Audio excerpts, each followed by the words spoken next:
verdade que você largou o ensino médio para você empreender por conta própria Ó, e aí, de ensino médio repente, é sua foda. jornada empreendedora começou de lá, cara? Sim, ensino médio. Mas ensino médio mesmo. Ensino médio, primeiro ano do ensino médio. Eu larguei os estudos, Caraca. porque ali eu já sabia que, inclusive, naquele ano que eu tomei essa decisão, eu já ia repetir de ano, porque eu não estava comparecendo tanto às aulas. Putz, eu sabia disso e eu permaneci nos estudos. Eu não Não, larguei. olha lá. Tá Você aqui a podia ter diferença, sido- então. Caramba, cara. Só Podia, por isso. podia ser Tem que Lucas largar os Afra. estudos. Mentira, E gente. o motivo era porque eu já estava envolvido com outros negócios. E nessa época eu já empreendia. E como eu estava falando para você mais cedo, eu tinha uma loja de games. E com essa loja de games eu tive que me desdobrar ali o tempo todo para conseguir arrumar tempo também para estudar. E percebendo que eu já estava satisfeito com aquilo, Aham. eu acabei largando os estudos. Você tinha uma loja de games. Tinha uma loja de games. E você curte games? Bom, não tanto quanto eu curtia, Aham. mas sim, eu comecei até mesmo a aprender o inglês, jogando games em casa, assistindo filmes. E em determinada época eu parei para pensar, ok, se eu vou ficar fazendo isso, como é que eu posso ganhar dinheiro? Eu vou ganhar dinheiro com algo que eu gosto de fazer, algo que eu já estou fazendo todo dia, com games. Então eu montei uma loja de games no estoque de calçados da loja da minha mãe, sem pedir inicialmente a permissão dela. Então eu cheguei lá, ela tinha umas repartições, arrastei tudo e montei ali na metade do... Cara, um cubículo, literalmente.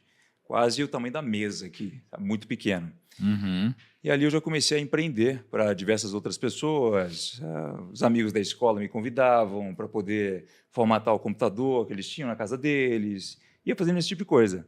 Até que eu conheci o digital, que eu acho que é onde vocês querem chegar. Uhum. Logo também saindo do ensino médio, Tá. porque o empreendimento mesmo eu comecei a fazer aos 12 anos. Conhecendo o digital, eu percebi que eu poderia largar aquela minha loja de games. Mas peraí, você falou que você começou com 12 anos. 12 anos foi a loja de games. Isso. Então você começou paralelo ao estudo, então, à escola. Exato, exato. Paralelo ao estudo. Aí E você é falou por que a isso loja que no de- primeiro ano do ensino médio eu estava prestes a sair. Aham, Eu já tinha um negócio rodando e etc. Eu não estava indo muito às aulas. aham, E meu entendi. pai não estava nada feliz com isso, inclusive. É. Você teve muita reprovação assim por parte dos seus pais nessa época? Sim, tive. Até porque É, eu sou adolescente, né? Larguei a escola.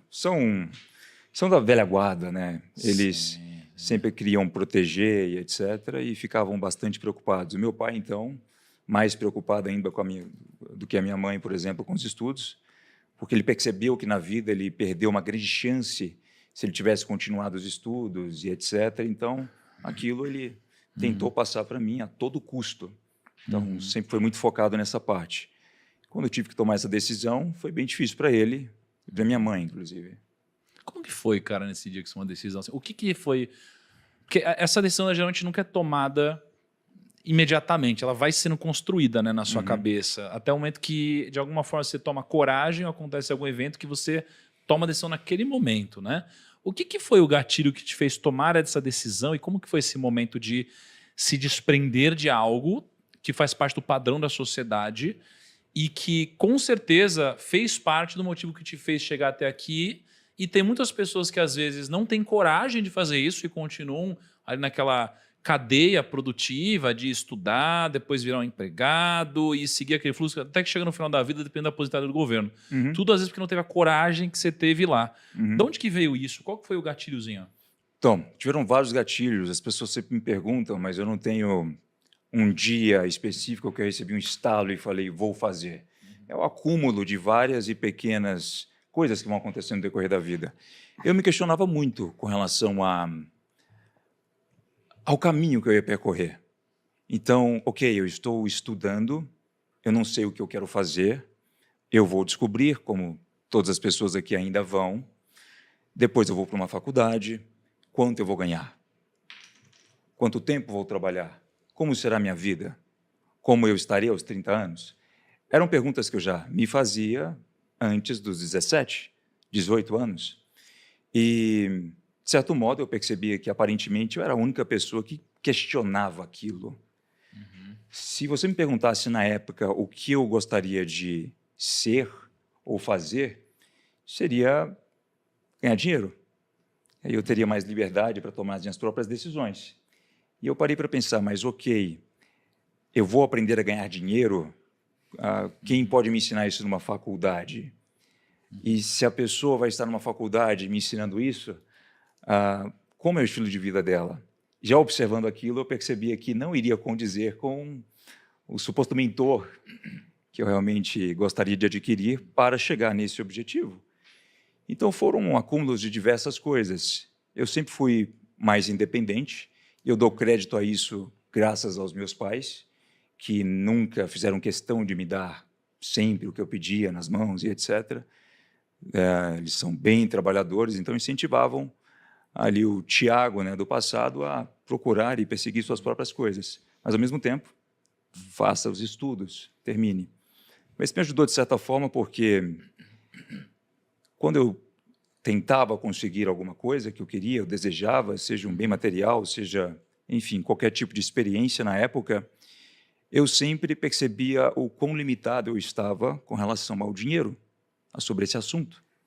Então, eu já me questionava sobre como eu resolveria isso no futuro e se eu iria realmente querer seguir aquele caminho. Então, uma das decisões que mais me ajudaram nesse momento a sair do primeiro ano do ensino médio foi o fato de eu ter conhecido o marketing digital pelos norte-americanos. Então, como eu já ficava boa parte do tempo no computador, eu me inscrevi em várias listas de e-mails de diversas coisas e, de repente, eu acabei recebendo um e-mail e entendi meio que o padrão ali do que a pessoa estava não oferecendo, mas fazendo, sabe? Aquele padrão de como ela estava tentando incitar uma venda, incitar os gatilhos, etc. E aquilo me chamou muita atenção. Então, eu pensei, tá, eu acho que eu sou capaz, mesmo não tendo tanto conhecimento, de fazer pelo menos uma página, como essa pessoa está fazendo na internet, a partir do meu computador em casa. Olha só, eu tiro 3 coisas do que você falou importantes, que são características de um empreendedor e que geralmente nos levam a um caminho positivo em relação ao sucesso. A primeira das características que eu percebo aqui é que você falou que você pegou o fundo da loja de sapato da sua mãe, ela não sabia ali na época, e você usou aquilo quase que de depósito, quase que para você construir a sua loja, né? Uhum. E eu vejo que, de certa forma, o empreendedor ele tem uma coisa de ele não avisar o que ele vai fazer, ele faz. Exato. Né? Então, tem gente que fica avisando, falando, perguntando, pedindo, planejando. Será que eu posso? Sabe qual que é o que eu pensei nessa época? Se eu perguntasse para ela, ela diria não. Uhum. Então, eu arredei todas as estantes de calçados, porque eu estava no estoque. Eu não estava na loja, literalmente. As pessoas, para saberem que eu estava ali, teriam que ser avisadas, né? Os amigos de escola iam lá, frequentavam, etc. Mas eu sabia que se eu avisasse a minha mãe ou pedisse a permissão, provavelmente ela não deixaria. Perfeito. E o que eu fiz foi, ok, eu vou organizar esse lugar, vou acumular todas as estantes em um só lugar, vou limpar essa área e vou colocar aqui todas as coisas que eu preciso na parede. Perfeito. Eu vou furar a parede com uma furadeira. Nem sabia. Eu peguei uma furadeira, conectei numa extensão e ali já jovem eu estava furando a parede e pregando as coisas conforme eu mesmo já estava... Eu encomendei uma marcenaria, isso antes de avisá-la. Então eu pensei comigo, tá, na hora que ela vê isso aqui do jeito que eu já fiz, vai ser muito difícil ela tentar me fazer voltar atrás. Olha só. Não, cara, a primeira vez que eu peguei numa furadeira, que o Kaique já está acostumado, né, Kaique? Já Kaique já bateu laje e tudo, né? O Thiago é muito Tem precário. várias histórias, né? Não, cara, eu fui pegar uma furadeira. Eu te falei disso daqui uma vez? Não, acho que Precisava não botar rolou, uma não. mini estantezinha assim, e eu falei, como que eu boto esse negócio? Uma furadeira? Chama alguém. Ah, sim, uma furadeira, né? Aí eu fui lá, falei, é aqui, né? Bota um aqui, né? Aí peguei assim, mirei a furadeira, fiz um xizinho com um lápis.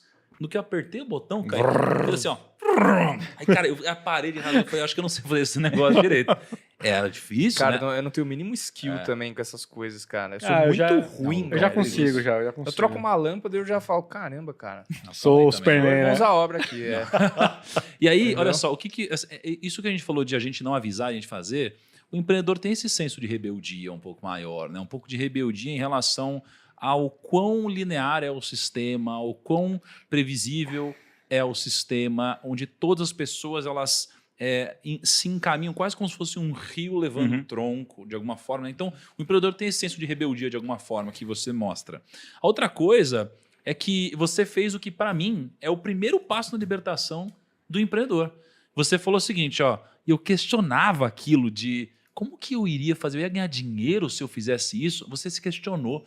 E as pessoas, elas vivem afirmando, reclamando, discutindo, querendo provar o ponto delas, mas elas nunca se questionam. Elas nunca se questionam. E se elas não se questionam, elas não se abrem a novas possibilidades. E aí elas vão sendo empurradas como se fosse na época que eu estava pegando lá a linha vermelha, muitas vezes fazer reunião no metrô, abre a porta e você não precisa nem se mexer, você vai é sozinho. carregado. O mundo faz isso com a gente, né? E refletir, cara, te faz chegar a respostas diferentes, né? E há respostas muito duras. Sim, né? Duras. Essa reflexão que você falou da faculdade é interessante, porque, cara, às vezes a pessoa paga 2, 3 mil reais num curso, mas não sabe quanto que essa profissão gera. Tipo, pô, sei lá, vou me terminar essa faculdade, será que eu vou ganhar pelo menos a mensalidade que eu paguei desse curso? E às vezes cara. não, tá ligado?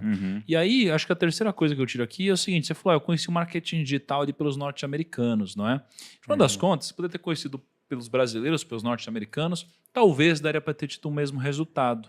Mas você demonstra o seguinte, que você está procurando coisas onde a maioria não está.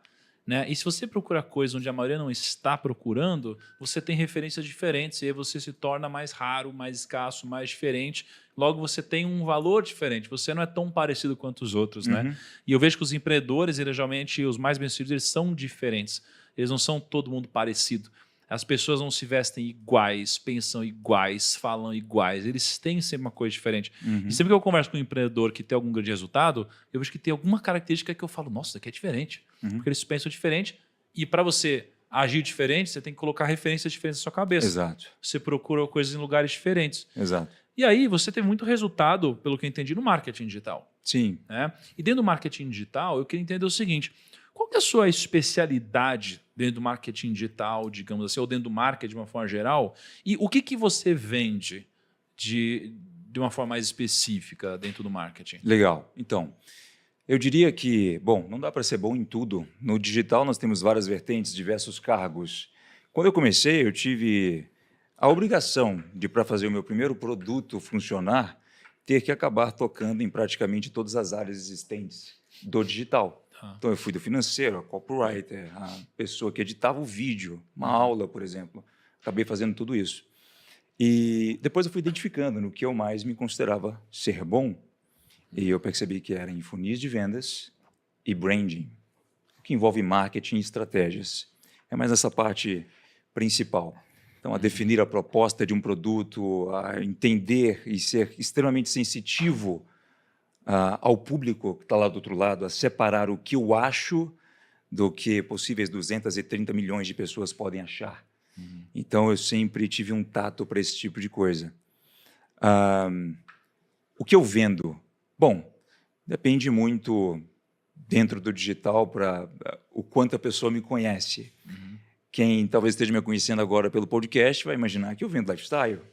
Mas não, eu vendo produtos que são infoprodutos, né, melhor dizendo, para algumas pessoas já se situarem, completamente digitais, que não utilizam do uso da minha imagem e que eu posso fazer o que, inclusive, as pessoas acham que, nossa, é algo mirabolante, mas não, está em uma página do livro, eu trabalho 4 horas por semana, eu já tinha lido há muito tempo atrás, e quando eu fui reler, eu falei, nossa, eu estou aplicando essa estratégia, ela estava em um parágrafo aqui somente desse livro, que é Private Label Rights. Então, eu licencio produtos de outras pessoas, trago para o Brasil, aplico técnicas de vendas e empacoto da forma que eu preferir, né? Coloco uma embalagem naquele produto, modelo o conteúdo daquele produto e faço as vendas. Há produtos também físicos nesse mercado, há poucos serviços e também há a parte onde o Thiago aparece online. Incentiva outras pessoas a terem um estilo de vida com pura liberdade. É basicamente isso.